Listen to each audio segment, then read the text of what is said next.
What is good, friends, and welcome back. I have a guest with me today. It's FUBAR. FUBAR, say hello. Hello, everybody. How you doing?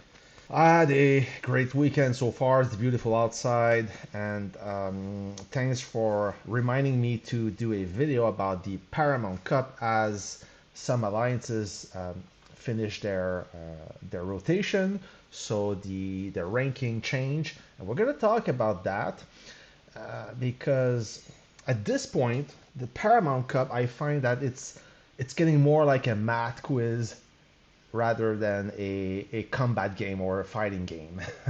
As everybody wants to, at the beginning, of course, the stronger alliance got the most point, but after a few rounds, it's now the strong alliances are trying to push or to carry their allies inside the top eight to make sure that they will have a competitive ally for the grand finale. So that's what we're getting to. Uh, and it's quite interesting. I mean, the Paramount Cup is a good idea as now a lot of alliances are getting into this cup seriously. They really want to win and they want to make sure that they will have the proper team or the proper ally. Uh, I don't know if you saw that, but if you want to add something to this. No, I completely agree with you. I've been noticing that trend, and I've been monitoring it closely. And I'm noticing that a lot of allied alliances are trying to help their partners stay in the top eight. But there is some surprises popping up in the rankings that I wasn't expecting to be there, and it's definitely heating up. For example, for the newer servers, Sussel Super Legend is in 11th place. S40 is in 12th, and they're neck and neck. I wasn't expecting them to be anywhere close to the top 10, but they're right there. Like if they have one good L4 event in Legendary 1, they could easily jump all the way up to, I want to say, ninth place It could because of the how happen. Yeah, sorry. yeah, yeah, because of how the point system is warranted with the 1 point per every 50k enemy kills. The more active the fight in the L4 event, the more points they're going to earn, and that's where I'm really curious. Now, what I am surprised about on this list is we're not seeing AVE from S30 on here We're not because seeing them, that's right. We're not seeing them because this is their first Legendary 1 uh, city, and they started with 0 points. When they will finish in 2 weeks, we will see them in the ranking. But since they got in this race a bit late, they won't have a chance to make it in the top eight. That is too bad.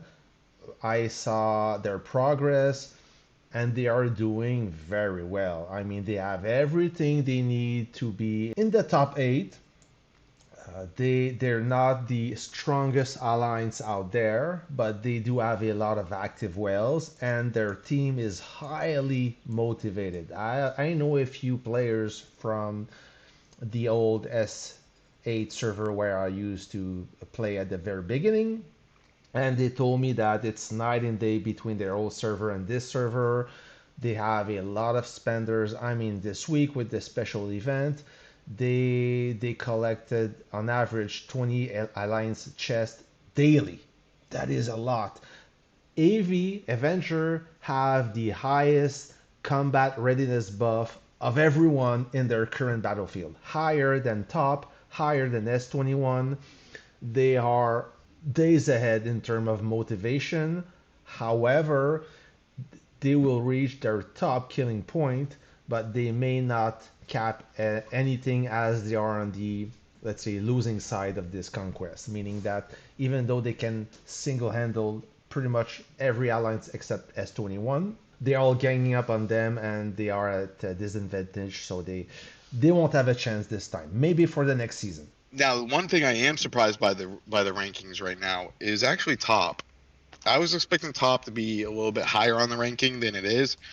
Top is in 14, position 14. I was expecting them to be in like the top 10, but not in the top 8. But they're much lower than I expected. They, and that kind of hurts me a little bit because like I started really seriously like trying to actively learn the game. I started in the beginning of the game during beta, but I didn't really invest learning the mechanics or about the units. I was a Lego smasher, but S22 was when I really started learning the game. So the C top not doing that well. I'm like, I got kind of a mixed feelings there, but that's on me. That's my personal feelings. Now, I want to say there's two underdogs in this list that it's actually doing better than top that I'm personally starting to keep my eye on, and that's S40 and Sin 6. so let me finish with top before talking about S40 and Sin 6. Ink Phoenix, as top, they their last Caro was a hard one. They lost. They kind of split into two alliances. A lot of their strong players went to DT, and top they still pressed forward, thinking they would be placed in a weaker or smaller tier, lower tier battlefield. But they got thrown into Legendary 1 probably because of Starcrest, which is the most powerful player in the whole game. They did all right. However, they didn't have enough players and enough motivation to be a dominant alliance. And don't forget that top they lost their last four conquests, meaning that they are on average about 50 to 60 refined components behind almost everybody else. Uh, and those, even though if they have a lot of strong players, those strong players alone cannot carry everybody else. All right, you have, let's say, six very strong players, just for example, and then you have the rest. And the rest, those players are lacking those refined components as they don't have enough, let's say, they don't have deep pockets to purchase them. So that's why they have a good intention. We talked about top in the previous video, stating that they have a chance to rise, which is, they did, but they got a bit too late in the game as well. However, in the next conquest, the one that will start in about 2 weeks, they have allies that will try to carry them in the top eight. So we'll see how it goes. This next conquest will be a key moment as we need to stay in the top eight. As for 14 and Maz, they are fine, no problem here. Even FT, they're all good. So now HBR 24, G27, they all want to stay in the top eight. Let's see how it goes with P2G and Knights of Seven. As of the rest, well, it's up to them. And let's talk about Super Legend and no, sorry, S40 and Ink Phoenix 6. I played with them during the last conquest. They will just, in my opinion, they don't have what it takes. They will fall down the ladder. As Ink Phoenix, they're more like a gold alliance. And S40, same thing. I mean, they don't belong in Legendary 1. I mean, don't get upset at me. It's just my opinion. You guys will do fine in gold, but Legendary 1, they just don't have enough powerful players. They're too young, in my opinion. They're doing good for Server 40 Alliance, but they're not there yet. Yeah, it's too early for them to be stepping up into the ring. It's like throwing a fish into the shark tank. Right. As for Ink Phoenix 6 from Server 13, are they from Server 13? I hope so. Yeah. Yeah, they.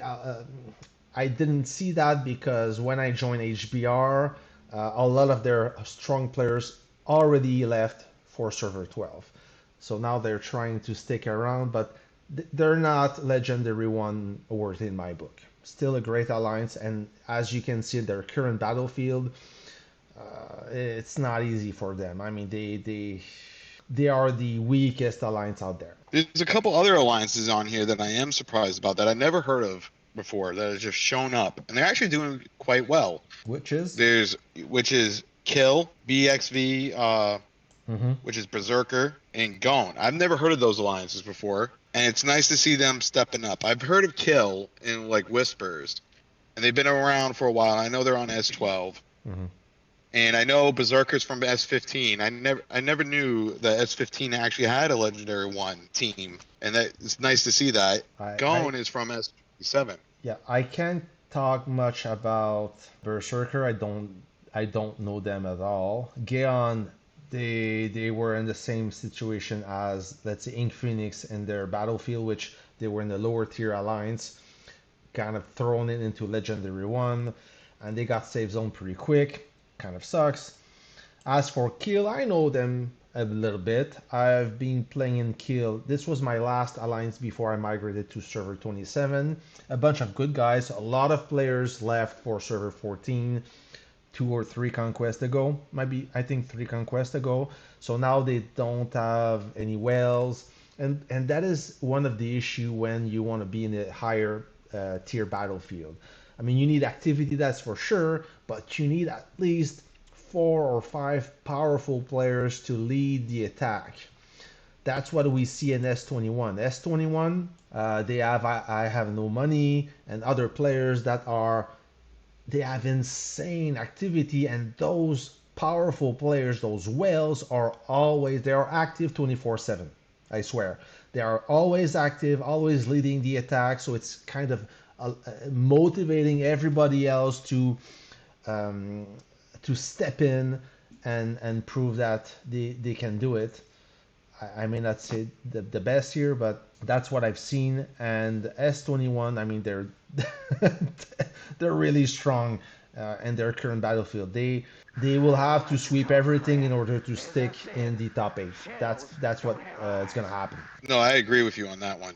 Now, with S21 and what you were saying there, yeah, those whales right there, they're spearhead. They're spearheading the entire Right. game, the entire alliance. Well said. That's the word I was looking for. But to their smaller members who can't spend as much as those whales, they're doing their job as well. Because as you know, you've been in HBR, you have way more Legendary 1 experience than me. But the big thing is when you are a heavy spender, you need to have that support of the little guy because you can't fight and defend at the same time.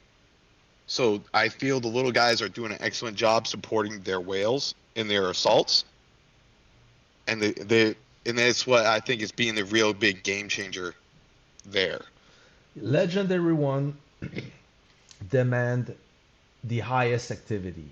I mean, you may be able to enjoy it even as a builder as long as those strong players lead the attack. You have your role there, being a rally leader, building while the fighters are at the front and whatnot. This whole thing, it's all about teamwork. But of course, in Legendary 1, the activity is key, especially at reset where all the fort open, the blockhouse open, all the key moments. You absolutely need to be almost 100% active. So let's say that if you're an alliance, mostly from, let's say, Italy or France or Great Britain, it's kind of hard to be active at the reset as you're in your deep sleep.